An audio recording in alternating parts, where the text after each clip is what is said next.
ایک صاحب پرانے کام کرنے والے پلیٹ میں شوربہ لے کر دسترخوان کی طرف بڑھے، پتلا شوربہ، سیدھی پلیٹ، کوئی پیالہ بھی نہیں، اس میں سے ایک قطرہ شوربے کا ٹپک گیا۔ مولانا صاحب دسترخوان پر بیٹھے ہوئے، حضرت وہیں سے زور سے نے فرمایا ان صاحب سے، نماز ٹھیک کرو، ابھی نماز ٹھیک کرو۔ نماز تو ٹھیک ہی پڑھتے ہیں ہم، یہ نہیں ہو سکتا کہ مسلمان اگر اپنے اعضاء کو نماز میں قابو کر لے تو اس کے اعضاء نماز سے باہر ضروریات میں بھی خطا نہیں کریں گے۔ گناہوں میں تو خطا کرنا دور کی بات، ضروریات میں بھی اعضاء خطا نہیں کریں گے اگر یہ نماز میں اپنے اعضاء کو حکم پر رکھے، صحیح رکھے۔ یہ جو نماز میں نظر کی حفاظت نہ کریں وہ نماز سے باہر نظر کی حفاظت کیسے کر لیں گے؟ تو میں نے عرض کیا کہ جس طرح نماز ایک عبادت ہے اور اس کی خاصیت منکر سے روکنا ہے، اس طرح نکاح ایک عبادت ہے، نکاح ایک عبادت ہے۔ اس کا صحیح طریقے پر ہونا یہ منکرات سے روک دے گا۔ تو نکاح میں آپ صلی اللہ علیہ وسلم کا اور آپ کے صحابہ کا کیا طریقہ رہا ہے؟ فرمایا کہ نکاح مسجد میں کیا کرو، نکاح مسجد میں کیا کرو۔ اب تو نکاح پڑھانے والے قاضیوں کو اور علماء کو ہوٹلوں میں بلایا جاتا ہے، بھئی ہم نے نکاح کا پروگرام ہوٹل میں رکھا ہے، مسجد میں رکھیں گے تو مناسب نہیں ہے، کیونکہ بعض ایسی چیزیں ہوں گی شادی میں جو کو مسجد میں لے جانا مناسب نہیں ہے، اس لیے بجائے ان چیزوں کو چھوڑنے کے مسجد کو چھوڑ دیا جائے، مسجد کو چھوڑ دیا جائے، کسی ہوٹل میں نکاح ہو جائے۔ فرمایا نکاح مسجد میں کرو، نکاح کا اعلان کرو، ترمذی شریف کی روایت، نکاح مسجد میں کرو، نکاح کا اعلان کرو۔ اس عمل کا مسجد میں ہونا بتلا رہا ہے کہ یہ کوئی بڑی پابندی کی عبادت ہے، یہ بڑی پابندیوں کی عبادت ہے، یہ ہمارا نکاح مسجد میں کرو اور نکاح کا اعلان کرو۔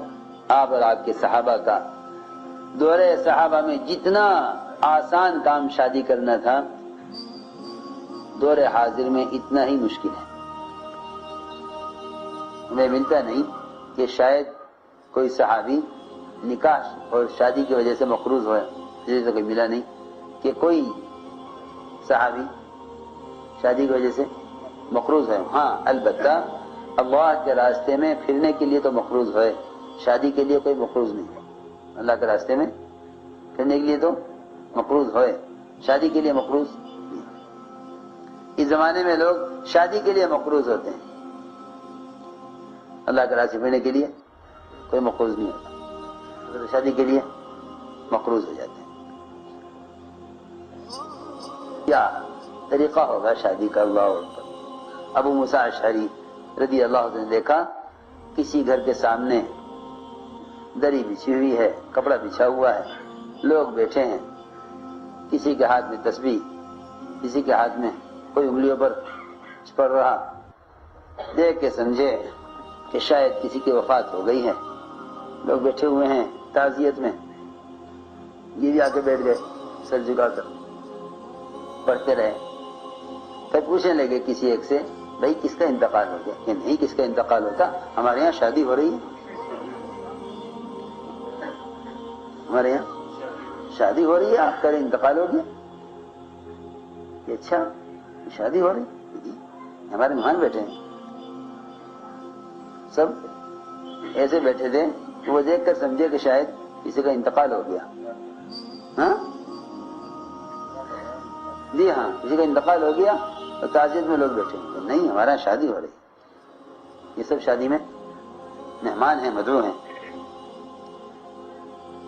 جی ہاں، وہ تو شادی گھر کو دیکھ کر سمجھے کہ شاید وفات ہو گئی ہے کسی کی. یہاں گلی کے شروع سے ہی معلوم ہو جائے گا کہ اس گلی کے آخری مکان میں شادی ہے. یہود کے سارے طریقے اسراف کے ہیں. اوہو، سنت کے سارے طریقے، کیونکہ صحابہ کی صلاحیتیں دین پر لگتی تھی، اس لیے وہ شادی پر خرچ کرنے کو کوئی اہمیت نہیں دیتے.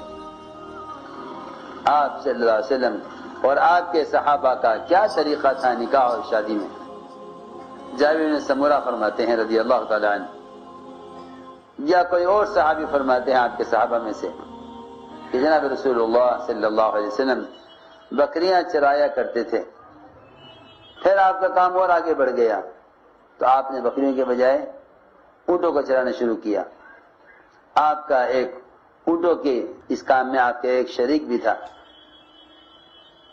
چنانچہ ان دونوں نے یہ اپنے اونٹ کرائے پر دیا کرتے تھے لوگوں کو سفر کے لیے. تو انہوں نے دونوں نے، آپ نے اور آپ کے شریک نے، حضرت خدیجہ رضی اللہ تعالیٰ کی بہن کو کرائے پر اونٹ دیا. جب یہ لوگ سفر کر کے واپس آئے چنانچہ تو ان کا کچھ کرایہ ادا ہونے سے باقی رہ گیا حضرت خدیجہ کی بہن کے ذمے. تو آپ کا شریک وہ خدیجہ کی بہن کے پاس جاتا اور ان سے تقاضا کرتا، ان کے پاس جاتا، اسے تقاضا کرتا کہ ہمارا جو کرایہ آپ کے ذمہ باقی وہ دے دو.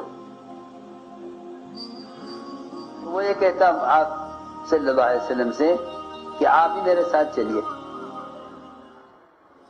کیونکہ آپ ہمارے پارٹنر ہیں، شریک ہیں، تو کرایہ ان کے ذمہ باقی رہ گیا ہے. تقاضا کرنے کے لیے میں اکیلا جاؤں، آپ بھی چلیے ساتھ، کہ آپ بھی ساتھ چلیے تاکہ ہم کرایہ اپنا جو باقی رہ گیا ہے وصول کریں اس سے. تو آپ یہ فرماتے کہ بس تم چلے جاؤ، مجھے تو شرم آتی ہے. اللہ، جو اپنا حق لیتے ہوئے بھی شرم آئے وہ کسی کا حق مار سکتے ہیں؟ مجھے تو شرم آتی ہے کہ میں اس عورت سے جا کے یہ کہوں کہ تمہارے ذمہ کرایہ باقی ادا کرو، مجھے تو شرم آتی ہے. چنانچہ ایک مرتبہ یہ گئے خدیجہ کی بہن سے کرایہ وصول کرنے، ان کو تقاضا کرنے کے لیے. تو انہوں نے یہ کہا کہ محمد صلی اللہ علیہ وسلم کہاں ہیں، وہ کیوں نہیں آئے آپ کے ساتھ کرایہ وصول کرنے کے لیے. تو آپ کے شریک کہتے ہیں کہ میں نے کہا کہ میں نے ان سے آنے کے لیے کہا تھا، مگر وہ کہتے ہیں کہ مجھے شرم آتی ہے. اوہو، اتنی بات کافی ہو گئی آپ کی شرافت کو سمجھنے کے لیے. وہ فرماتی ہیں کہ میں نے ان سے زیادہ حیا والا اور ان سے زیادہ پاک دامن اور ان جیسی صفات والا میں نے کوئی نہیں دیکھا تھا. چنانچہ ان کی بہن خدیجہ کے دل میں آپ کی محبت اور آپ کی عظمت سما گئی.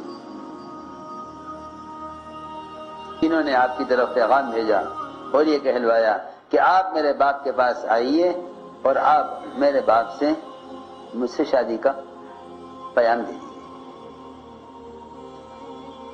شادی کا پیام دے دیجیے. دور صحابہ میں بہت سی شادیاں وہ لڑکی والوں کی طرف سے ہوتی تھی کہ لڑکا اچھا لگا شادی کر دیں. اور اس زمانے میں عیب سمجھتے ہیں کہ لڑکی والے پیغام دیں. جی لڑکی والے پیغام دیں، یہ شرک کے زمانے کی ایک جاہلیت کی کیا کہنا چاہیے غرور. ہم کیوں اپنی لڑکی کا پیغام دیں؟ لڑکی والے پیغام نہیں دیتے. بعض تو ایسے لوگ ہوتے ہیں کہ وہ بیچارے اپنی ناک کی عزت کی حفاظت میں لڑکی کی عمر نکل جائے گی لیکن پیغام نہیں دیں گے. خدیجہ نے خود کہلوا کے بھیجا کہ آپ میرے باپ سے بات کیجئے، مجھ سے شادی کا پیغام دیجئے. آپ نے فرمایا کہ تمہارا باپ تو بہت مالدار ہے اور وہ مجھ سے شادی پر راضی ہوگا نہیں. انہوں نے کہا نہیں، آپ جائیے ان سے بات کیجئے. اور یہ کہا کہ ہاں میں آپ کا یہ کام میں آپ کا یہ کام کر دوں گی۔ اور تمہیں جانا چاہیے اس وقت جب خدیجہ کے والد جو ہے شراب کے نشے میں ہوں، اس وقت بات کر لینا تو وہ نشے میں ہاں کر دیں گے۔ چنانچہ ایسا ہی کیا، جا کے ان کے والد سے کہا، انہوں نے آپ سے خدیجہ کی شادی کر دی۔ صبح ہوئی تو وہ بیٹھے ہوئے تھے لوگوں کے ساتھ مجلس میں، ان سے کہا گیا آپ نے اچھا کیا کہ اپنی بیٹی کی شادی محمد صلی اللہ علیہ وسلم سے کر دی۔ ان کے والد نے کہا اچھا کیا میں نے ایسا کر دیا ہے؟ لوگوں نے کہا کہ جی ہاں آپ ہاں کر چکے ہیں۔ چنانچہ ان کے والد کھڑے ہوئے حضرت خدیجہ کے پاس گئے، وہ جا کر کہا کہ لوگ ایسا کہہ رہے ہیں کہ میں نے تمہاری شادی محمد صلی اللہ علیہ وسلم سے کر دی۔ خدیجہ نے کہا کہ ہاں ہو چکی ہے۔ اور خدیجہ نے کہا کہ دیکھیے اب آپ اس کا انکار کر کے اپنے آپ کو لوگوں کے نظر میں بیوقوف نہ بنائیے، لوگ آپ کو بیوقوف کہیں گے، اس لیے کہ محمد صلی اللہ علیہ وسلم کے اندر یہ خوبیاں ہیں، یہ خوبیاں ہیں، یہ خوبیاں ہیں، خوبیاں بیان کرتے رہے یہاں تک کہ ان کے والد راضی ہو گئے۔ پھر حضرت خدیجہ نے ہی آپ کے پاس